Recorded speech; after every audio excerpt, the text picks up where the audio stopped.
Did you know in Star Wars The Rise of Skywalker, Ian McDiarmid was just as surprised as the rest of the fans that Emperor Palpatine was coming back. After they filmed Return of the Jedi, Ian asked George if he was actually dead, and George confirmed that that was it for the character. Technically, that turned out not to be completely true since they revisited the earlier years of the character. But completely resurrecting Palpatine from the dead was a shock to everyone involved.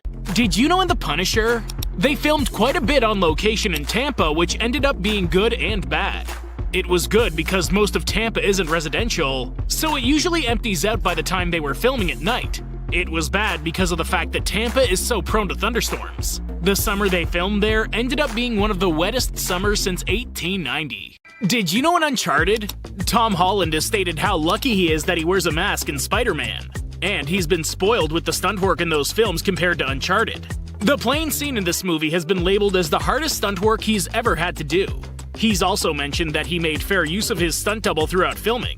He's glad that he wears masks as Spider-Man because when he bounces around and flies off of buildings, that's all CGI. In Uncharted, it's all him in a pair of cargo pants. Did you know in WandaVision, the houses had already been used for other projects before?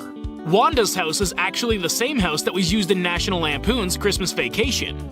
Dottie's house was actually the same one used for Detective Murtaugh in the Lethal Weapon franchise. Did you know in Morbius, they decided to make a nod to the comics by giving him purple trails in the film's climax? While a lot of people think that it's a sign that Morbius has completely embraced his powers, the director has come forward to assure people that that's not it at all. In the beginning, Morbius was wearing black, so he had black trails. Later, he wore the orange jumpsuit, so he had orange trails. In the climax, he's wearing all black with purple trim, so he has a purple trail. This definitely ended up being more true to the comic book style of the character, though.